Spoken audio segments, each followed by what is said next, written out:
Hi, I'm Wendy Yi. Welcome to the Dice Tower. This is number 50 through 41 of my top 100 games of all time. We're just really settling into some great games here. I mean, they're all good. They're all absolutely great.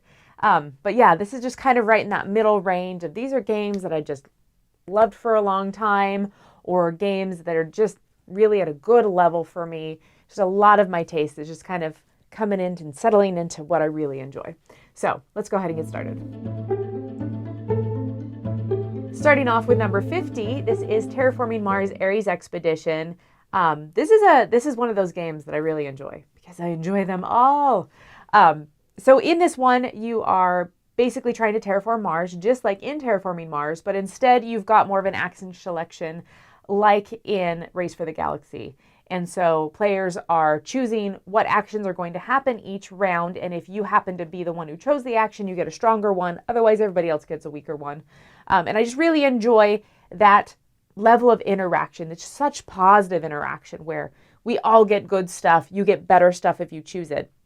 And it's funny because making this list, it's number 50. It was 32 last year. And honestly, we have played it more just recently, like since I made the list a month ago, just within this last month. It's kind of revitalized for me because the expansions have come out. So the Discovery expansion in particular, the other ones I didn't really enjoy. But the Discovery expansion adds ways to upgrade those action cards so that if you're the one who plays it, you get something more, which I really enjoy. And then it adds, some of the goals that you can kind of work towards and kind of first come, first serve stuff so you can get more points. I really, really enjoy this game. It might be higher if I were to make this list now instead of a month ago. It would probably be even higher on it just because it's been exciting to play it again and it's reminded me everything that I love about it. So that's Terraforming Mars, Ares Expedition, number 50. Number 49 for me is Hadrian's Wall. Now, Hadrian's Wall is an epic roll and write. It's absolutely huge. You have these two big papers and all the print on them is like super tiny. There's a bajillion spaces. And it's funny because it's a worker placement roll and write. So you get these workers every round that you can put on your board, and you're trying to like fend off armies and build up your city and invest in different cultural things and whatever and society and stuff. So it's a fun game. There's a lot of roll and write stuff, but I enjoy that it feels like a full Euro game, but is roll and write. And so you have a lot of those convolutious moments where you're like, okay, I spend these workers here, which lets me get this, which lets me get more workers, which lets me go to this other spot, which gives me more workers so that I can go to this third spot. It's really fun. It does give me a little bit of the Paladins of the West Kingdom vibe when it comes to like gaining more workers so you can do more stuff in a round. So I really enjoy it. I have tons of fun with it. And it's one that I'm glad that I learned because I was a little bit overwhelmed when I looked at it the first time and I was like, wow, this is big for a roll and write. And then I played it once and I loved it. And then I tried to teach it. And that was a whole experience all over again of relearning every single action space. But I think I've got it down now for the most part. So it's just such a good game. So that's my number 49, Hadrian's Wall. Number 48 for me is Istanbul, the dice game. So it was 56 a handful of years ago, and then it was 29 last year, and now it is 48. So there you go. It's bounced around a little bit, all kind of in the mid regions, mid high, mid so and so. This is one of those games that I love. The original, I really enjoy Istanbul, but it takes a lot of what I like about Istanbul, the collection of different colored goods so that you can trade them in for gems, but it does it in such a clean, streamlined way. And this is one of those games where you roll dice, but you get to decide what you're doing based on the roll instead of deciding what you're doing and then rolling. And so I think that that's why I really enjoy this, is it gives me all of those feels from Istanbul that I like. And then the die rolling it's not a detriment to the game, which often die rolling is. And so I really enjoy what's going on. There's always good choices. There's never a turn where you're like, I can't do anything, because everything on those dice are good. It's just sometimes you're trying to shoot in a particular direction and you want to collect something big. And so you're like waiting to get, enough blues or waiting to get enough things, but there's always something you can do. And it's so much easier to pull out. It's just kind of quick and simple to set up, to play, to do. it's easier and shorter than Istanbul. And so I feel like it's less of a mental load and it's easier to pull out. So there you go. That's my number, 48, Istanbul, the dice game. Coming in at 47 is Grand Austria Hotel. This is another one that's bounced around a bit. So it was 70, then it's 37, now it's 47. And this one is one that I honestly haven't played in a long time, but I've played it quite a bit. And it's one that I very much enjoy. Thematically, what you're doing is you're trying to bring people into your hotel and then you're trying to feed them, which means you're finding the color cubes that they want. You know, I think that there's like red is strudel and brown is coffee and something, espresso, I don't know, something like that. Thematic, theme stuff. But basically you're putting cubes on people that want cubes and then you're shoving them in a room. Like you're making a room up for them. You're shoving them in. You're saying, hey, be happy. Give me points. I just really enjoy the action selection in this. So you roll a bunch of dice at the beginning of the round and then you place them based on number, and actions are determined by what number the dice are. But then the amount of times you can take that action is determined by how many dice are in that column. And so it's got such good choices because you're not trying to just read what the other player is doing and you're not trying to get super into their head, but you want to a little bit read them. It adds a little bit of interaction without being this like heavy load of like, oh, I can't read your mind. I don't know how to play this game. So I like that little bit of interaction of, hey, do I take the space that has one die in it because I really need that action and I want to do that? Or do I wait because I want to take an action that has the most dice because then I can do the most with it? So I just really, really enjoy that type of action selection and what's going on there. And there's flexibility with it because sixes are wild, so you can kind of do anything with a six. And there's always stuff you can do and things you can get done. Also, it's one of those games where you have to kind of maintain a certain level because every round there's kind of a line or a chart or what am I looking for? A track. There's a track where you are trying to move up, and if you don't move up enough, you get bad stuff. And if you move up really high, you get good stuff after the end of each round. And so it's such a cool balancing act of, hey, I want to make my people happy. I want to get them in rooms, but I also want to, move up on this track, and I want to get points, and I want to feed people and get cubes. Love it. Such a good Euro game. So much fun. So that is number 47, Grand Austria Hotel. Number 46 is new this year. This is not an evergreen for me, but it is something that I've played a lot in the last year, and that is Adventure Tactics. So in Adventure Tactics, you are basically leveling up this D&D-like character where you get to choose your class and you get to choose your, some of your attributes and some of the card things that come in your deck. And you can multi-class, you can do lots of cool combinations. So after every game and before every game, you're choosing how to make your character better and stronger, and then you're fighting a boss. And then that boss is getting better and stronger. And it's one of those that I don't tend to love, like combat tactical kind of games. Because this is cooperative, it definitely increases that enjoyment for me. Also, every boss works differently. And so I really like that. I get very tired out with, hey, I do this one thing, I do it a bunch of times. I shoot my fireball at you, cool, you burn up. But instead, I think the bosses in this are so uniquely different from each other. They act differently. The way that you can attack them is different, as well as there's so many different ways to level up and change your class and your character and all of that. So I was a mage or a wizard or something. I was some magic user, and then I went into necromancy, and so I got these cool little skeletons. They're running around, and that's so much fun. But then, Chris and my daughter, one of them was a fighter, one of them, was an archer, but then they were like, oh, cool, I'll be an archer, but now I'll be a fighter and an archer, or I'll be a something. So you just get to really build this character. And I think that that's so much fun, that it's not just, hey, I'm a character and I fight a boss and that's the game, that's the story, we read a little bit of something cool.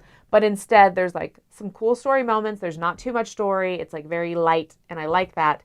But then you get to grow and change and fight growing and changing bosses. So lots of fun. Adventure Tactics, super great game, number 46. Next up is number 45. This is Gingerbread House. This is a Phil Walker Harding game, and he is one of my favorite designers of all time.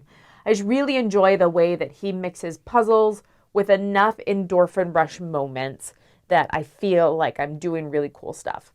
So in Gingerbread House, you are trying to attract, like woodland creatures and little animals and stuff to your gingerbread house so that you can eat them because you're a big bad witch. It's very cutesy, and it's funny that that's the theme, that you're trying to like trap things so you can eat them, because it doesn't feel that way. So basically you're laying these little domino-like tiles and you're building a structure. You're building this little house. It's a 3x3 grid. And you're trying to get bonuses based on where you lay your tiles, but also you can never lay like a 2-length tile right directly on top of a 2-length tile. You have to like mix stuff up, and it has to cross 2 different tiles. And there's ways to fill in holes, and there's ways to create stairs and new levels, and there's just a lot of fun little things going on as you're collecting cookies and then therefore collecting characters. So I think thematically it's cute. And then mechanically, I get a lot of those just really good moments that as I'm collecting those cookies, as I'm trying to figure out the best way to put my tiles and make stuff work, it's fun, it's light.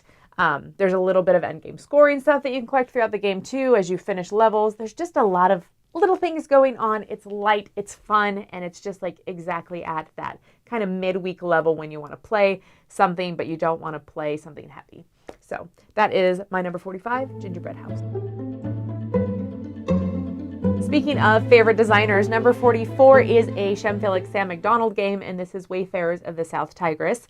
This is one that's new for this year, and I'm happy that it made the middle of my list because I really, really enjoy a lot of their games.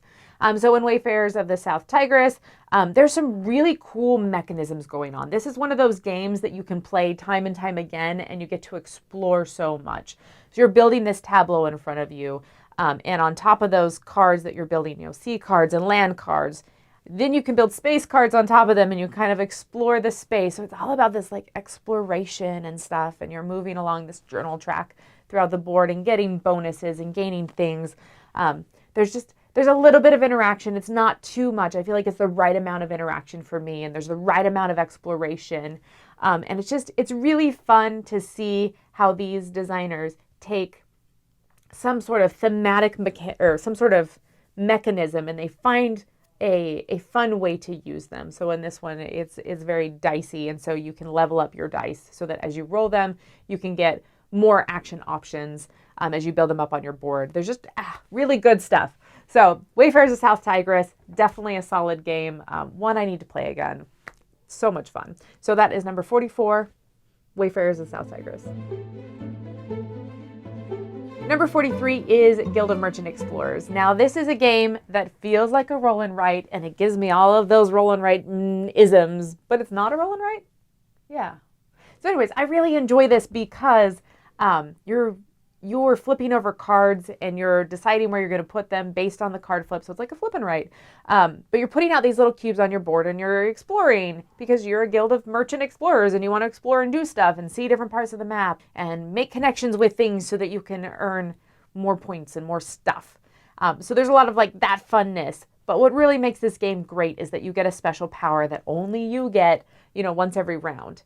And when you play those powers, they just feel so strong. You're like, hey, move 5 water spaces. And it's like, okay, I can go anywhere 5 water spaces. This is great.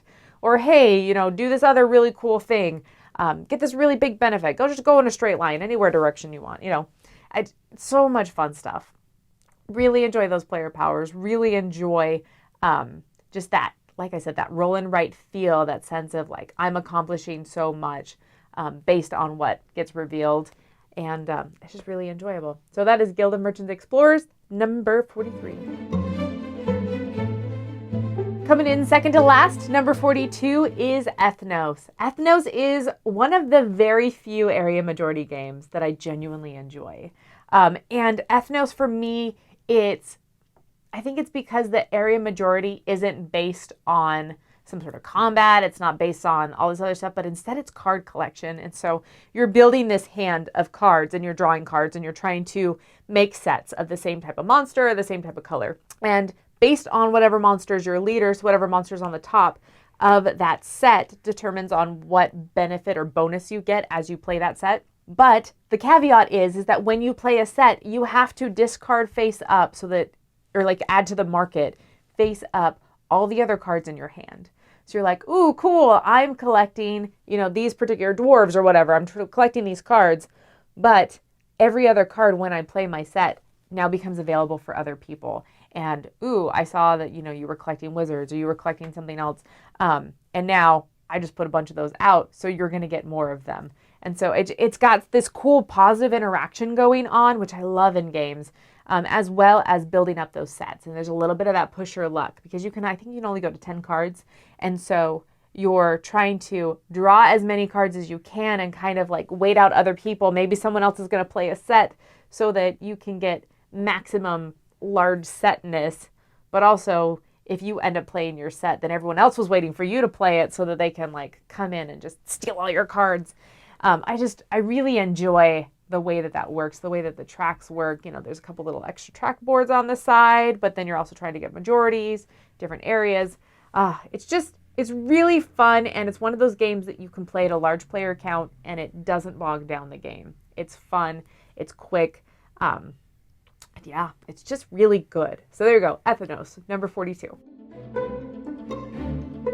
Last but not least on my list, number 41, this is a party game, which is a little bit of a surprise because I'm not always super into them party games. But this one is Telestrations. Now, this has a caveat because I don't actually play Telestrations as Telestrations. I don't follow the rules and the prompts that they give. But instead, this is a game that I've played for years before Telestrations existed, and I would just play it on a piece of paper.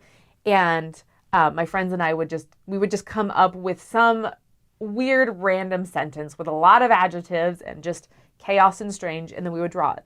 And so it's one of those games where you have a word, or you have a sentence, or you have a phrase, or you have something. And I don't know, I called it telephone Pictionary because what you're doing is it's changing over time. So you have a sentence, the next person reads that sentence, they draw a picture, then you hide the sentence, and then the following person looks at the picture and they make up a sentence for it or a word or something. And so I really enjoy just weird stuff, like the cow jumped over the moon, which exploded and made nacho cheese sauce fall on the earth. You know what I mean? Like try to draw that picture and then see what someone interprets whatever that picture was. Like that's so much fun. So that's why Telestrations is so high on my list, because I play it not by the game. I play it in a different way, but I really enjoy it. It's so much fun. It is always a raucous laugh. It's always hilarious just seeing like the weird stuff that people come up with. It's a great just creative exercise to let your brain just kind of go, I'm going to make up whatever I want to, and this is going to be beautiful. So I really enjoy Telestrations. That's my number 41. So thank you so much for joining me today. I'm Wendy Yi. This is the Dice Tower, and there are more Top 100s to come. So have a fabulous day.